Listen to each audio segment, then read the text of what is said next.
Thanks everybody for listening to the podcast. Jump in, hit and play. I really appreciate that, and hope you're enjoying all the conversations we're having with the kids. And this one is a parent edition. So Kristen joins the podcast, and we discuss our most anticipated movies for 2024. We found a list that was posted by Movie Facts on Instagram, and kind of use that as our guide point. It definitely isn't an exhaustive list, but it's a good list. I think it hits a lot of the high points. In the podcast, I do reference, I incorrectly say Matt Reeves directed The Kingsman, but I corrected it later, and I know it's Matthew Vaughn. So just, if you hear that, just know I figured it out while we were recording the podcast that I said it wrong earlier, but just wanted to give you a heads up on that, because I didn't want to leave it out in case it's part of the real life recording. So hope you guys enjoy this podcast. Be sure to give us a like, follow. We're on YouTube, Spotify, Apple Podcasts, and other places that podcasts are. We also have our Instagram feed. So if you just follow us on Instagram, that's where you can get updates on what we're going to be talking about in the following episodes. And also, I'm posting the movies that we're watching with the kids, the movies that we're watching as parents, and even some that I watch by myself or with a marathon with some buddies of mine. So be sure to check out that, give us a like, a follow there, and that way you can be up to date on all the things that we have going on at the Movies That Make You. So without further ado, let's jump into the podcast. Thanks for listening.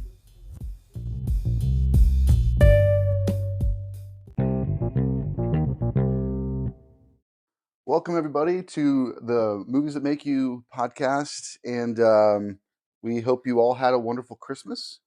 This is our New Year's Day podcast that's going to pop on New Year's Day, and today we're going to look at some of the movies that are coming out in 2024 and kind of give our thoughts on what we're anticipating, what we're excited about, what we're not excited about, and this is going to be a parent edition. So we're glad you're here. Thanks so much for clicking on the podcast and listening. I'd like to introduce my co-host, Miss Kristen Sprague. Hey guys, what's going on? So we just got through Christmas. Everybody's kind of done their thing. They've done their presents and all that stuff. And we hope that you guys had a fun time with your families and stuff. What's one of the things that you enjoyed about our Christmas this year? Anything specific? I really enjoyed the food.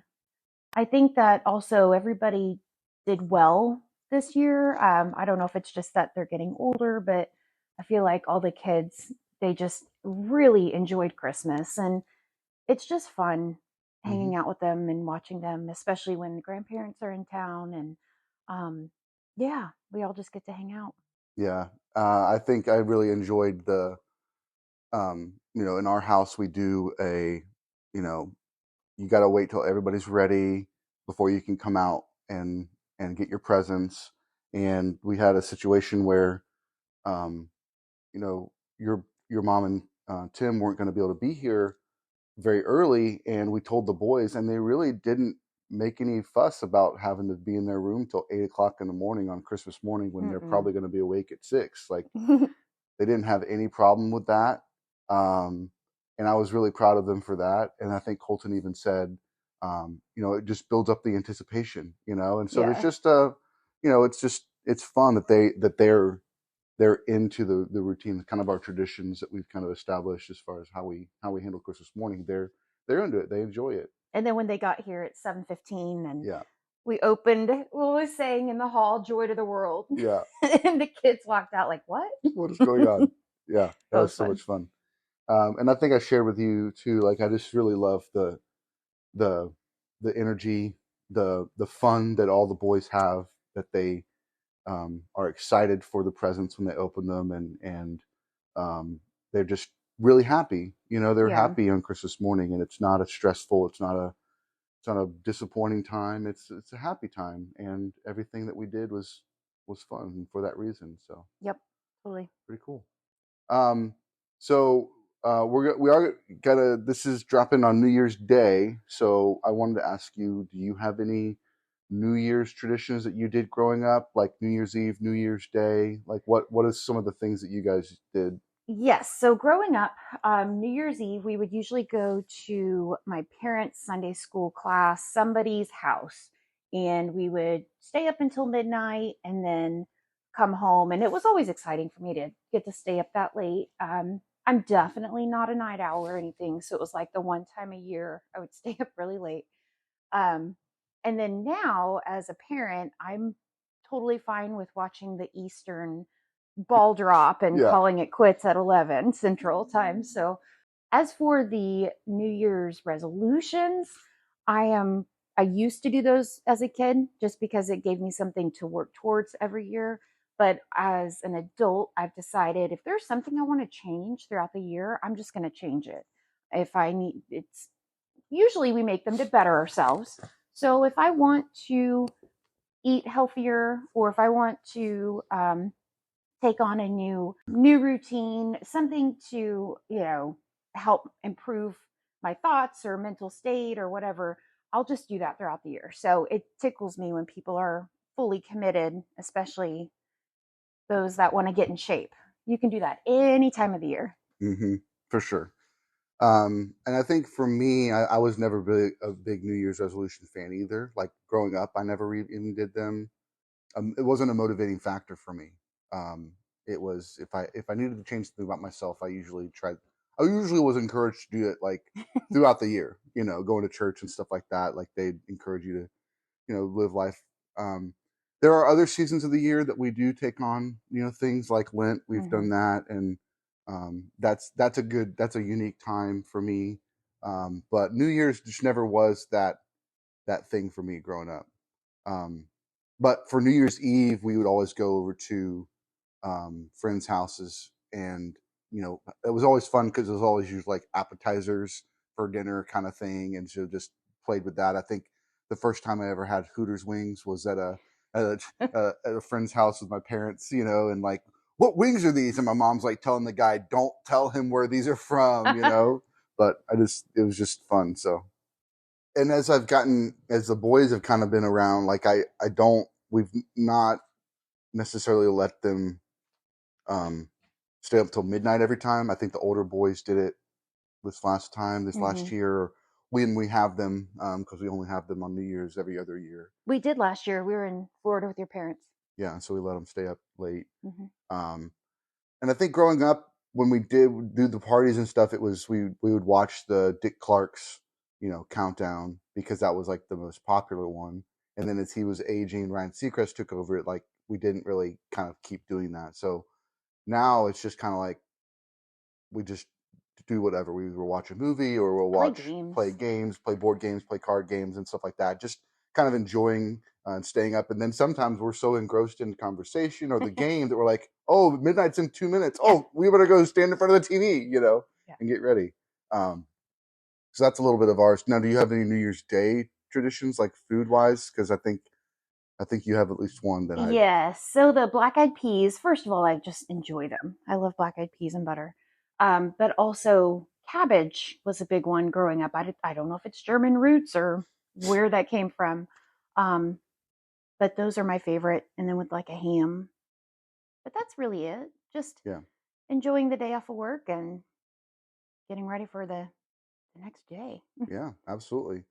And I didn't really have those. I don't know if that's like a northern thing, or maybe we did and I just didn't pay attention as a kid growing up. But yeah. So New Year's, um, are you looking forward to anything about 2024 this year? Um, I'm really looking forward to our family vacation this summer, seeing how the kids grow and what their interests change. And um, I don't know, I've really just kind of changed my motto as of the past year. Just enjoy every day. You don't have to necessarily look forward to something, because I feel like that's really just made time go by so fast. Hmm. But yeah, I really just try to enjoy every day as they come. I think the thing I'm most excited about is you turning 40. Ah, yes, Valentine's Day. Oh my gosh. Yeah, I don't really have anything to look forward to. It's 44. It's 44. That's not really a big thing. Jacob and Connor both turned 14. Yeah, that seems So really old to me. yeah, they're getting up there. Connor's gonna start high school and all that. Yeah. So So kind of some big things to kind of happen in this year. Like I said, day by day. Mm-hmm. Absolutely. We're excited for the podcast. I'm excited for the podcast Hmm. and what we're going to be trying to do. And I'm just kind of not necessarily announcing, but kind of sharing, like, been toying with the idea of doing a podcast once a week that's just kind of a parent, or maybe I'll just do it by myself or something, to where we just kind of keep conversation going on movies that we don't really watch with the kids, but then also kind of keeping the one with the kids going, and I really want to engage with them. I've kind of dictated what we talked about the last, at the beginning, because I wanted to kind of get them used to it. Give them a But structure. Yeah. yeah, but I want to, like, ask them, okay, here's some movies that are coming out. We've kind of based our podcast on movies that were coming out, but if you want to do just a podcast about anything, like any movie, like, what would you want to do a podcast for, and let them kind of guide some of those conversations. What about games? Meaning like video games. Would you be interested in their thoughts on that, or is it more you want to continue? Yeah, I think so. If I think about the podcast, and kind of the premise behind it is introducing these stories to the kids, and engaging in conversation with them around those stories. Hmm. A lot of the video games that they're into don't really have a story. Sure. So things like Fortnite and Call of Duty are which we let Jacob play Call of Duty, but we have him turn the gore down, and we don't let him play the campaign because there's language in that's adult and stuff. So he's able to play it because it's kind of like Fortnite, more realistic Fortnite, but it's just kind of giving you some pointers as a parent, like how we try to navigate that, because it's tough, because it's video games that all their friends are playing. Like, why can't I play it? Well, it's like, it's M for mature, like, for a reason, Yeah. and if we can minimize the impact of that, then, and make it more PG-13, then we can try to make that work. But like, there's no story to those, and so I do think that there could be, a point where we do, like, little one-offs, around, video games, but maybe even if one of the kids, like, really wants to do that, like, I'd be totally cool with just doing another, having another podcast that's video game centric, Okay. and Cool. letting this one kind of remain the movies, and introducing the stories and talking through the stories that we're engaging with, and how those impact our lives and how those can shape us. So that's kind of where my head's at on that. I like it. Yeah. So speaking of 2024, we found a list from one of the Instagram feeds I follow, and we follow as at our Instagram feed. So if you haven't checked out our Instagram, please do that. It's but we try to post upcoming conversations, upcoming episodes, so you kind of know what to look out for. I found this list, and it's definitely not everything that's coming out this year. I mean, there's so many movies that come out, but I think this list is a nice kind of, like, here's the ones that are most approachable for, like, the regular audience. They're the most, like, popular, or they've got the most, recognizable IP, intellectual property. So it's most recognizable, or it's like the most promoted, or things like that. So this is a pretty solid list, and a lot of things on here I'm really excited for. And so we're just going to kind of walk through this list and see kind of what happens.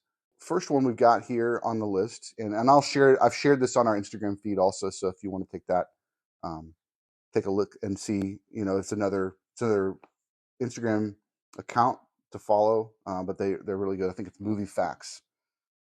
So check that out. All right, so let's start with the first one on the list, Night Swim.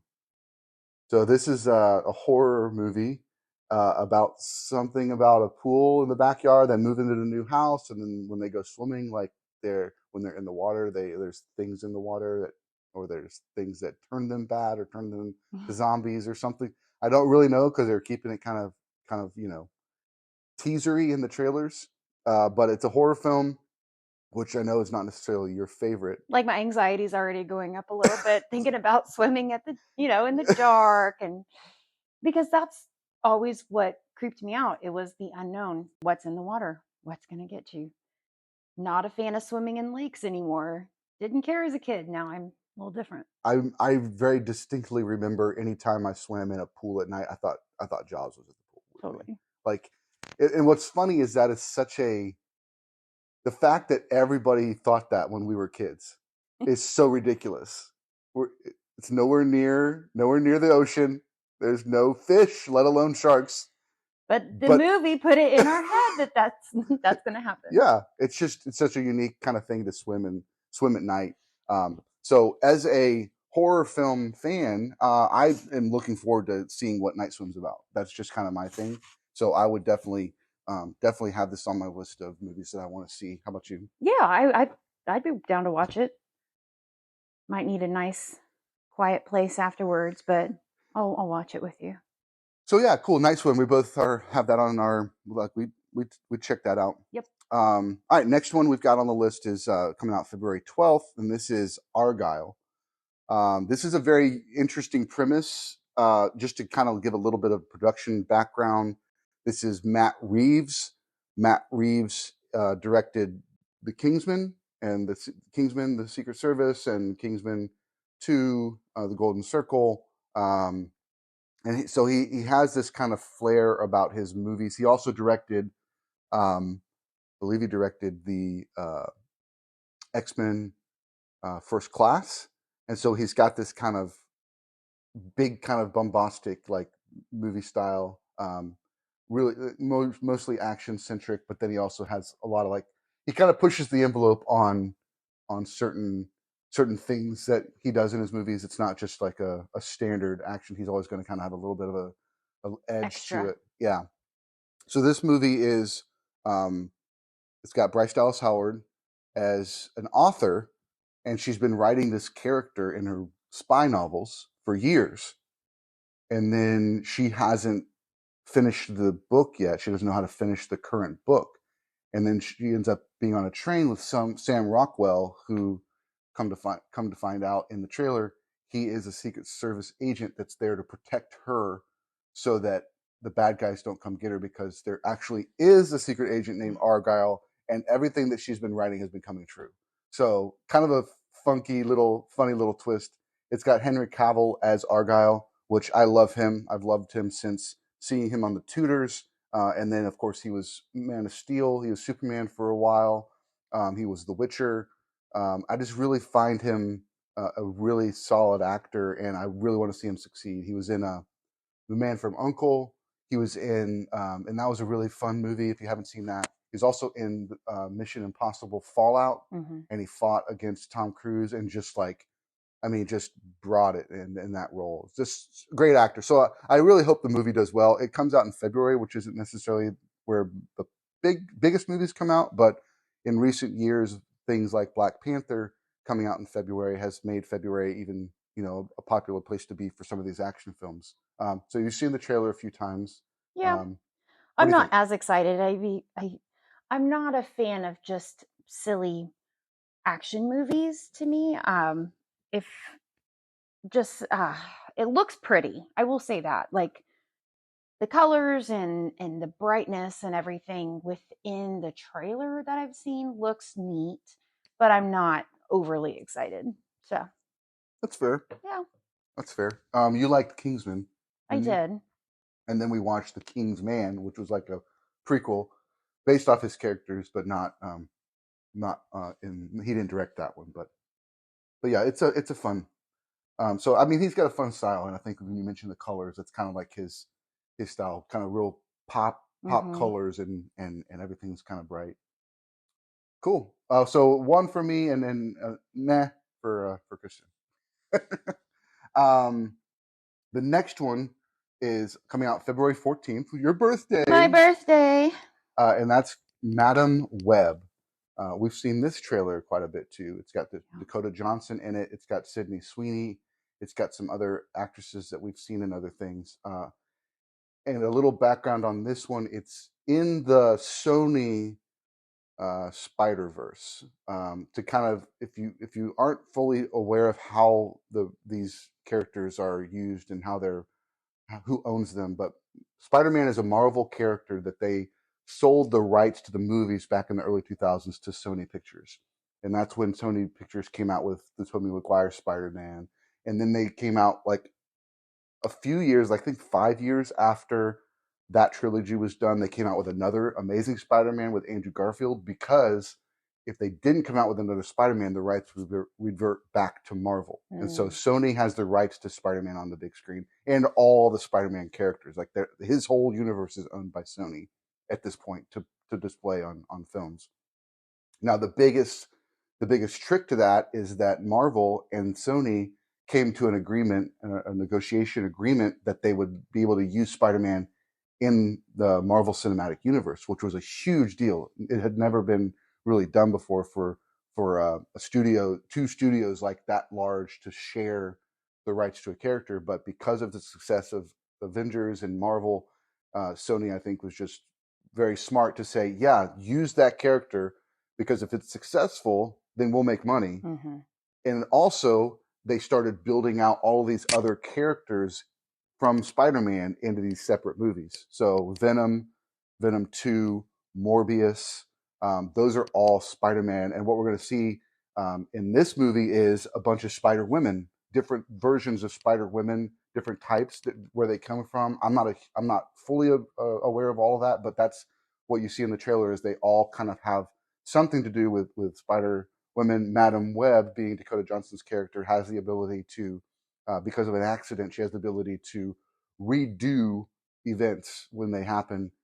So she can kind of see the future play out, kind of like a Final Destination type thing. So I know we've seen the trailer.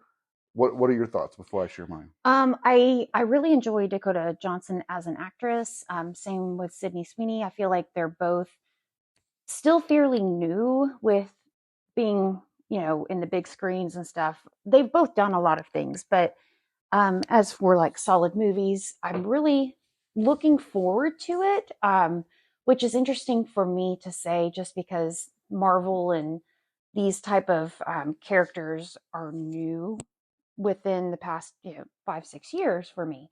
So I'm just excited. I mean, I'm all about women power, like coming together, working together.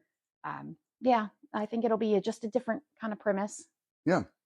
And for me, I hope that it's good. I think I agree with you. I like these actresses, and I think they can do really good work. We just went and saw Anyone But You, and I thought Sydney Sweeney did incredibly well in the movie. I thought the movie was really cute, really sweet. It hit all the things that we knew it was going to happen, but it was still so entertaining, and their dynamic was so good on screen that, I mean, I'm really excited to see kind of where her career goes, starting from like the small screen and things like White Lotus, The Handmaid's Tale, and then Euphoria.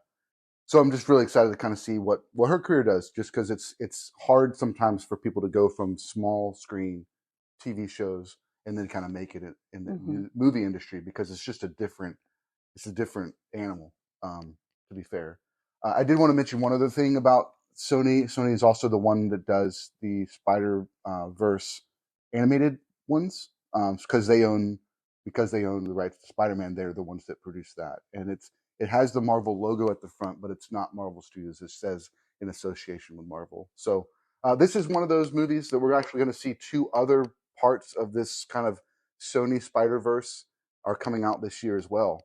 So we'll get to those in a few minutes. Cool. Next up I have on the list is Dune Part 2. The first one came out a few years ago, 2017, I believe. Has Timothy Chalamet, Zendaya. It's got Rebecca Ferguson as his mother. It had Oscar Isaac as his father. Had just an amazing cast in the movie. And this one actually adds in Florence Pugh is in it. Christopher Walken is in Part 2. Like, it's just a huge space epic. I remember when I saw it the first time, I was like, okay, this is like Star Wars for adults. Because it's got all the crazy planets and the crazy aliens and the crazy things, but it's really cerebral. It's really like sharp. It's taking itself really seriously. Whereas Star Wars is kind of still a fantasy. It's still a fun kids movie series, even if does tackle some tough issues. It's still built for kids. It still kind of feels more fun. Whereas Dune feels very real, very serious. The one thing I want to say before I kind of hand it off to you, but I really love the fact that in Dune it felt like medieval times. Yeah. Each planet was kind of like its own family, its own tribe, and they had their own the armor looked medieval. The way that they kind of carry themselves felt like Game of Thrones in some ways, like the houses of Game of Hmm. Thrones. And it's like these are the planets, and they're all like the houses of the families, and they own or they kind of rule that planet. But it felt very like it felt natural. It felt like I This could truly understood it. happen. Yeah, Yeah. yeah. I felt like I could understand what was going on with this. So with Dune, I'm really looking forward to it. I enjoyed the first one. I didn't quite know what to expect with it. The trailers weren't very foretelling on the whole story. So once I saw it, it was gripping. And I'm not one to say, hey, let's watch the previous three movies before we go see the new one, but I'm going to need to revisit the first one before I go see the second one. But yeah, it looks good. Yeah, and I think that kind of brings up a point that I wanted to do in this kind of discussion is like this is one I think that the older boys will like to see, at least Jacob. Um, Night Swim being a horror movie, if it's PG-13, perhaps maybe Jacob could go see that. The other boys don't necessarily. Colton likes some scary movies too, so maybe they'll be interested in that.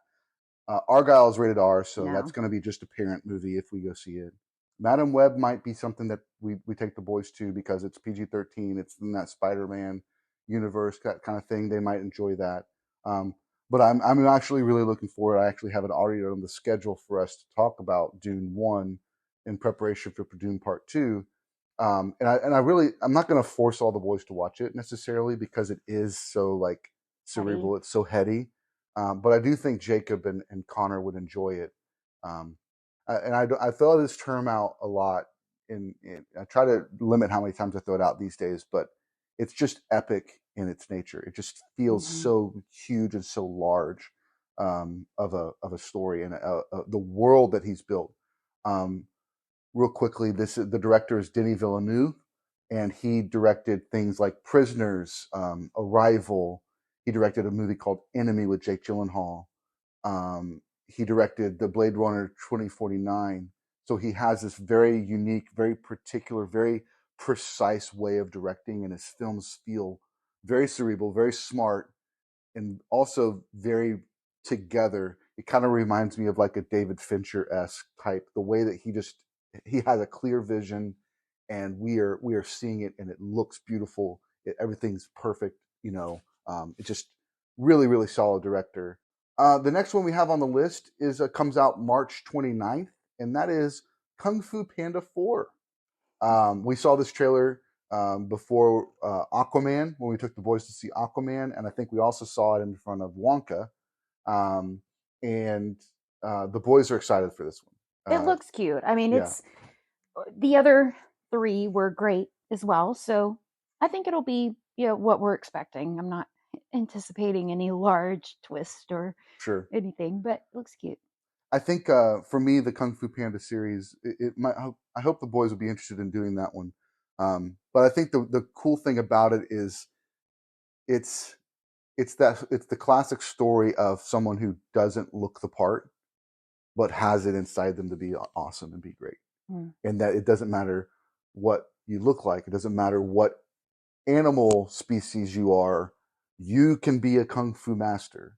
And I think that's something very integral for the kids to see in that first one, and even in the other subsequent ones. It was kind of like him dealing with this past and dealing with feeling like he's alone and dealing with his family and where do they all go and where did this like it's there's each one kind of tackles a different piece of it, kind of emotional kind of growth through that initial one. But the initial one very much focused on he's a chef. Um, he grew up with tortoises. He doesn't know where his family is. They adopted him. He's a panda chef. He's a chef. Um, and then he has this. There's this prophecy that he's you know going to be a kung fu master, and they find him and they train him, and of course it's all the funny hijinks of like you don't really know what you're doing, but then something clicks, and then it all it's like any origin story. It just is. It's a really really solid movie. Jack Black voices the Poe the panda, and so anyway, I think it'll be fun. I couldn't necessarily recite the premise of this new one, except the villain is someone who can take on the abilities of the people that it kills, and Mhm. so they're coming after him because he's the Dragon Master. So, but the boys are excited about it. I think that'll be a fun watch, even if it's not like introducing anything necessarily new to the Yeah. series. It's still kind of fun. The next one that we have is also coming out March 29th, and this is a series that I'm excited about. It was one that that kind of started me down a path of watching multiple movies. We talked about it maybe in a previous episode, but it's Ghostbusters. So this is an interesting dynamic of this film. So they had the Ghostbusters movies back in the 80s. So number one and number two, Hmm. and then there were rumors about them doing another one, and they never did one. So then in 2000, they did an animated series in the 80s, 90s kind of thing too. Hmm. They tried to kind of do that. TV. Hmm. And then they did 2016. They came out with Ghostbusters, and it was all female Yes, Ghostbusters, I loved that and one. that had all the great SNL So funny. cast, right? Just really funny. But it was kind of a weird film because it was kind of like I kind of equate it to like Marvel's What If series. It's Hmm. like this is kind of toying with. I think Bill Murray and Dan Aykroyd both had cameos in that film, but it was like the Ghostbusters didn't exist until these ladies became Ghostbusters. So it was kind of like they were kind of rebooting the series, but then also toying with the previous two movies. So I They don't made a little know. homages to Yeah, previous movies. Yeah. yeah, and then a few years later, the son of Egon, the Egon character, his son directed another one called Ghostbusters Afterlife, which is a continuation of those 80s movies. So it was kind of like that 2016 was kind of like this one-off, like, Hmm. hey, this is kind of fun. We're just going to do that. Don't take it, it's not going to kick off anything long, but it's a fun movie. Like the boys Totally. liked it, you liked it, I liked it. It's really funny and silly. But this one is the sequel to Afterlife, so it's got Paul Rudd in it. It's got Phil Wolfhard and some of the other cast from the Afterlife film, and it's taken itself very seriously. Like it feels really Yes, serious. it does look a little scary. Kind of like mainly when these ice sticks are poking up through the earth, and you're going, "What is going on?" It kind of reminded me a little bit of Day After Tomorrow with the freezes, but yeah, I'm excited about it. I think it's going to be good. Yeah, I think so But too. then when Paul Rudd jumps in, you've got some comedy and Yeah, I think they're talking about how scary everything is, and like that's going to be a really scary part. And Patton Oswalt's telling the story like, "Oh yeah, it was scary, but it was amazing." And then the last shot of the trailer um, is you see the big ice monster, and then Paul Rudd just starts laughing because he's like, "This is so scary," like it's so funny. those awkward laughing. Yep, yep. So the next one that's coming out April 12th, the next one on the list is Godzilla X Kong, and it's the new Empire. So this is a sequel to Godzilla vs Kong that came out in like 2021, 22, something around there, which is a part of this universe that they've built up, starting with Godzilla in 2014, and then they did Godzilla King of Monsters, then they did Kong Skull Island, and so it's this. They were trying to kind of build this kind of monster verse with these big beasts, and I've enjoyed all of the whole series, and you kind of the most recent one, Godzilla vs Kong, was really cool. They ended up I don't want to give away anything, but it's really fun to watch. Really good to watch from a kind of just let's go see some monsters battle, and that's it. There's like there's some heart to it. There's some human characters, but it's really just the graphics are really cool. And this is Godzilla, not to be confused with the one we just watched, Godzilla minus one. It's not the same. That one was done in Japan, and this one is part of the Hollywood studio series of Godzilla films. So it's a different Godzilla. Yeah, but they look kind of alike. Yeah, they're gonna keep the same kind of classic Godzilla look. Okay. Yeah, and you'll notice like in the trailer, like how the when he does his laser blast, like kind of it powers up through his scales and all that stuff. That's kind of the classic Godzilla motif, and so they kind of do it in this one too. Well, it'll be interesting just because that's the only Godzilla I've seen, Mm-hmm. and I haven't seen any of the Kong movies, so I'm going in open eyes. Yeah, I'll let you know how I feel about it. For sure. The next one we got is from May 17th, and this one's called If. This movie is written, directed by John Krasinski, Jim from The Office, and who also is a part of another universe that we'll talk about later. But it's also starring Ryan Reynolds. And the premise is, what if everything, imaginary friend is what if stands for, and what if everything that you believed as kids was actually real? What if your imaginary friends were real, and then now it sounds like from the trailer that because their humans have forgotten about them, that they're stranded and lost, and nobody's believing in them, and they could kind of die.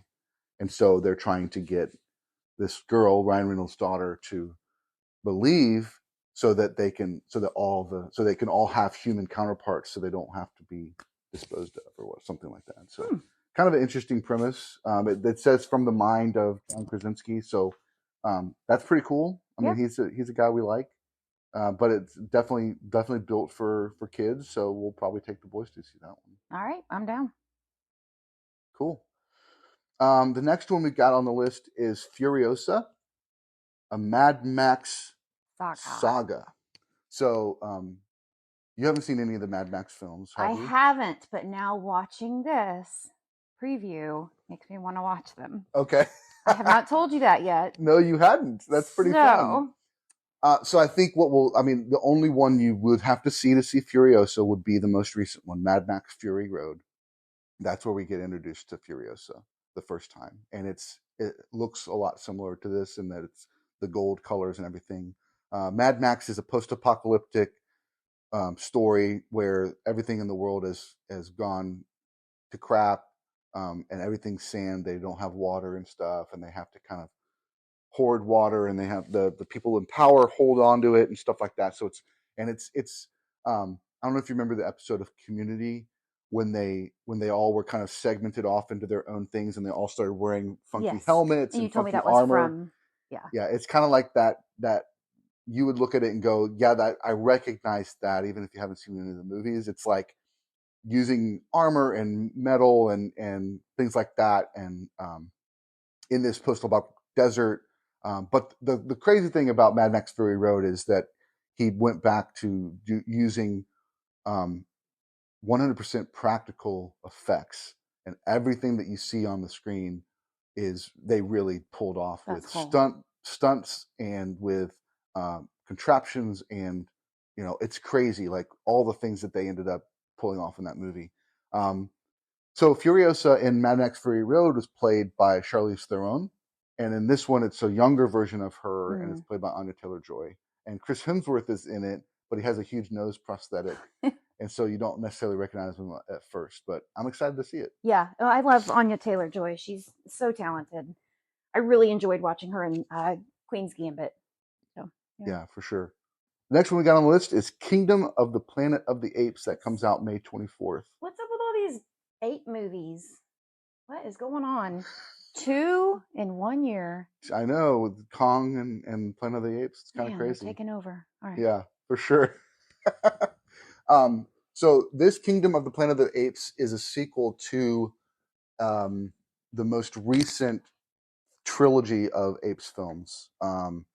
It was the Rise of the Planet of the Apes, the Dawn of the Planet of the Apes, and then the War for the Planet of the Apes came out early 2010s ish.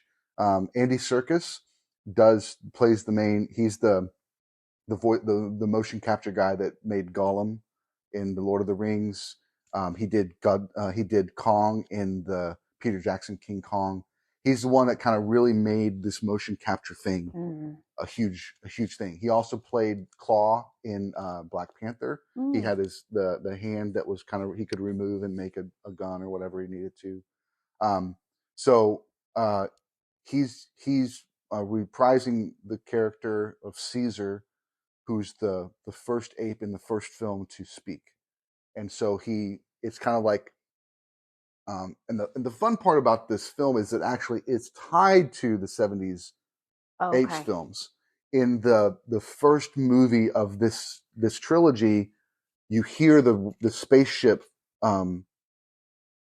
taking off. They're talking about the spaceship and the astronaut going to space, which is the character from the first Planet of the Apes movie in the 70s. Okay. So And they so tie it's together. it's That's kind of neat. tied, but this is kind of showing what happened on Earth while he's on the Planet of the Apes. Got So it.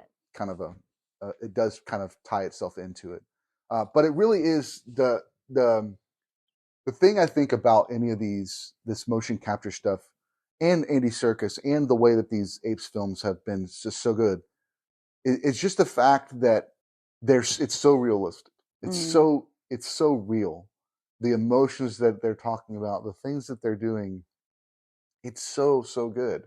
And so there's just I'm looking forward to it because I thought we were done. I thought they were over, and I'm excited that we get to kind of see these characters again because you know there's so much emotion, there's so much gravitas to these characters. I did want to correct something though. I think I said that Matt Reeves directed Argyle and Kingsman. That's Matthew Vaughn directed those movies, and Matt Reeves directed the Apes films, Oh, okay. Okay. at least the most recent two. So that should be good. I mean, I'd like to see the other ones again. We're actually planning a marathon for that. Uh, Okay. uh, I'll join you on that one because, okay, so friends, I have a hard time sitting for longer than, 4 hours at a time. I do have a standing desk as well for work, just so you know. Like I can have my attention for a long period of time, but it's just not being able to move. So I typically won't do these movie marathons, but when I'm interested in them, you know, yeah, I'll join. yeah, and it'll be good. We're planning to watch the trilogy on the Saturday, and then have our tickets to seeing the fourth Okay. one in the theater that night. So it'll be a lot. That's a long day. It's a long day, Got to get your coffee. but it's really good. Yeah. And it's one that my brother-in-law Kevin is really excited to do. It's one that he suggested a while back. Um, yeah, so we do those marathons every so often, and we just finished one yesterday that was "The Future Is Now" is how we titled it, and that was movies that were made in the 70s, 60s, and even one from 1927, but were set in 2022, 2024. And so it was kind of a fun way to see like what did they think our world was going to be like this much later. So pretty cool. Next one up on the list is Ballerina, and this one is a John Wick spinoff film. So in the most recent actually I think it was in John Wick 3, part of the movie he goes to meet with Angelica Houston, Mm. plays the head of the ballerina organization. So the ballerinas are basically like it seems like kind of the female version, or maybe just another kind of sister version of an organization like John Wick's a part of. Mm-hmm. But they're kind of at odds with each other. But he has connection to both with her character, so he goes and gets help, and they're kind of watching this ballerina do her ballerina, and then kind of getting, Like a you know, legit dancer? yeah, Okay. but they're also assassins. Okay. Yeah, and so Anna de Armas is supposed to be starring as the ballerina in this movie as kind of the John Wick but female version, Okay. kind of thing. And I just want to mention we saw her in No Time to Die, the most recent James Bond film with Daniel Craig. It kind of finished off Daniel Craig's run as James Bond, and she was in it for like 12 minutes. It was like just a quick scene, and she did a whole bunch of action, whole bunch of gunfighting, whole bunch of kicking, That's and really then good. and I was like, Okay, that was her audition for doing action films. Because up until that point, she'd done more dramas or comedies or done things like that.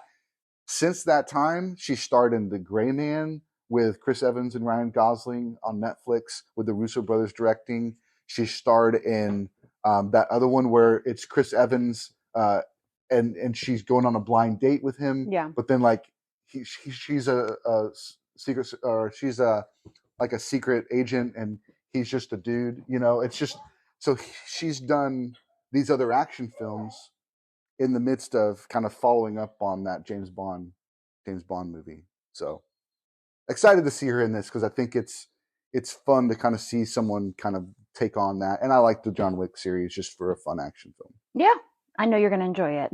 Yeah. I won't be seeing it. So the next movie that's following up after Ballerina on the list we have here is coming out June 14th, and that's Bad Boys 4.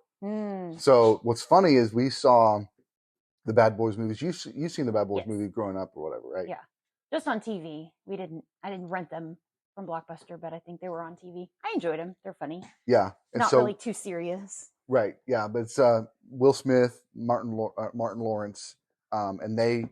So when the Bad Man's for Life, which was Bad Boys 3 came out, we watched the other two to kind of get ourselves in that mindset. So it's kind of fun that they're coming back and doing a fourth one. I haven't seen the trailer or anything for it yet. And these, with the strike that happened last month, maybe some of these dates change. But we should start seeing something soon for that. And it's Will Smith, Martin Lawrence. What do you think it'll be rated? It'll probably be R. Okay. Just because of premise and language. Yeah. Okay. The previous ones have been R. They may go to PG-13 to try and make sure that they get more audience able to go see the movie without, so they can make a little bit more money. And it's interesting too, because Will Smith with his, Oscars thing from a few years ago. This is kind of the first like big movie that's coming out starring him. So it'll be interesting to see if that affects, but nobody else can play him. I mean, that's right. Yeah, he is totally part of this. Yeah, with Mike Lowry. Mike Lowry. That's his name in the movie. So another movie that's coming out June 14th that is one we'll definitely be taking the boys to is Inside Out 2. Did you guys watch Inside Out? How did your boys like that? Do you remember that? Yes. So what was funny about this one, I always have stories. I was very against watching Inside Out, mainly because I thought it would be silly. I didn't think that it would give enough detail on helping kids understand feelings. That would be more of just a fun movie to watch rather than really insightful or helpful. But after watching it, the kids actually had seen it, I believe, at daycare, and they told me that it was really good. So I ended up watching it, and I loved it. Oh my gosh, more than I thought I could. So I'm very interested to see how the second one comes, what it's about. We saw it in front of Wonka. Oh, okay. And I thought we saw it in front of Aquaman 2, but I think we saw the poster at Aquaman 2. Yes, it was. And then they showed the trailer in front of Wonka. But I didn't see Wonka. So. Yeah. Yeah. I feel like the first movie was just really, really good. I mean, we actually started using that. Yes. In our conversations with the kids when they were younger. Like how are you feeling? Are you? Yeah. Who's got control of your board right now? Like, and it really helped. And I think the beautiful thing for me was, even as an adult, understanding. Well, I can see it from a different perspective as an adult, but still, like, it still was impactful to have that kind of like realization that our emotions are like they join together. Yeah. Our most happy moments can be sad moments, and that it's all related. Like they're not just these one-off events in life. They morph and they evolve, and over time, like you have all these things, and it all affects how you act, how you feel, all that stuff. So, how we treat others. Yeah. Understanding, empathizing. Absolutely. And so, in the trailer, what ends up happening is they're woken up by construction in the room, and they all start coming in and start building up, tearing down things, breaking things, and they install a new board for her emotions, and then there's a new emotion there called anxiety. Oh, here we go. So welcome now to teenage years. Now that she's a teenager, it's like on her birthday. They're like, gosh. It's time to do this, and so. But I don't think that anxiety is alone. I think there's like a whole other list of emotions that are going to come into play, and then the dynamics of that, I think, it's going to be fun. I know it is. It'll give us a new talking point for the kids. So as we approach our teen years with 4 boys, we'll be able to, identify. Yes, for sure. All right. So last one we'll talk about right now. We're going to split this up into 2 episodes, but the last one we'll talk about for this episode is A Quiet Place Day 1. Ooh. We actually just watched Quiet Place with the boys this year during October, and Colton really, really liked it. I think Jacob liked it too, but Colton was all about it. He's like, when can we watch the second one? Yeah. And so it'll be fun to see that one. And I think too, like I'll have to look into it, but I think that there is. I think this will definitely be the 3rd one, but I thought that there was another one. Oh, I think I heard an interview where he was talking about it would be fun to kind of see this event happen in different parts of the world, and even like see how people in Brazil handle it. So I don't know if that's this one. Or what, but I bet it would be, because with Day 1, we've already seen how it affected the main characters. I bet it's other people. It'd be really cool. Great. I mean, another one, like I mentioned before, John Krasinski. He was the one that wrote and directed the first one and the second one. I did hear him in an interview too, where he said, I should just hand this off to someone else that they could do it, and his wife Emily Blunt said, no. You need to do this. You've got it. You've got the vision for it. I mean, he does. He performs it as well. I mean, he's just very convincing, and it was just so scary whenever she had the baby and just trying to keep everybody quiet. Gosh, I couldn't imagine. Yeah, that's crazy. PG-13, scary. There's some monsters that basically couple jump scares. Yeah. The monsters hear really well. They can't see, but they hear super well, so that's why it would have to be quiet. That's kind of the premise. They have to be quiet, otherwise they are in danger. So definitely worth a watch if you haven't seen those. And we'll be excited to see this new one coming out in June. Well, that'll do it for this episode, just because we got through 6 months and that was almost an hour. So thank you guys for listening, and be sure to check us out on all of our social media channels. Like I said, I've got the Instagram. We've got the feed going to YouTube. We've got the podcast on Apple Podcast and on Spotify Podcast. So check us out, share us with your friends, give us a like, give us a subscription, subscribe, all that stuff. It'd be a lot of helpful. We hope you enjoyed this parent edition of The Movies That Make You. And thank you so much for joining me again. Yeah, thank you for having me. It's always fun. Yep. We'll talk to you soon. Bye.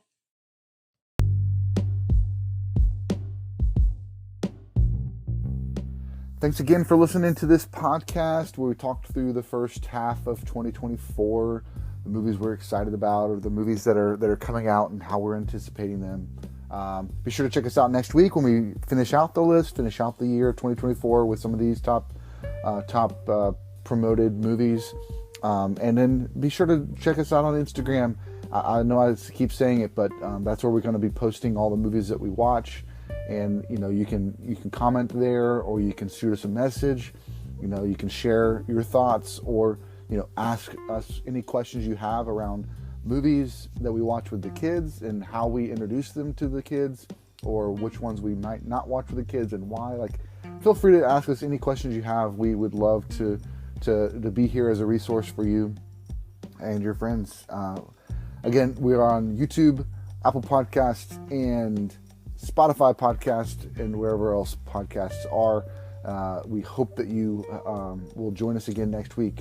We'll talk to you soon. Till then, have a great one.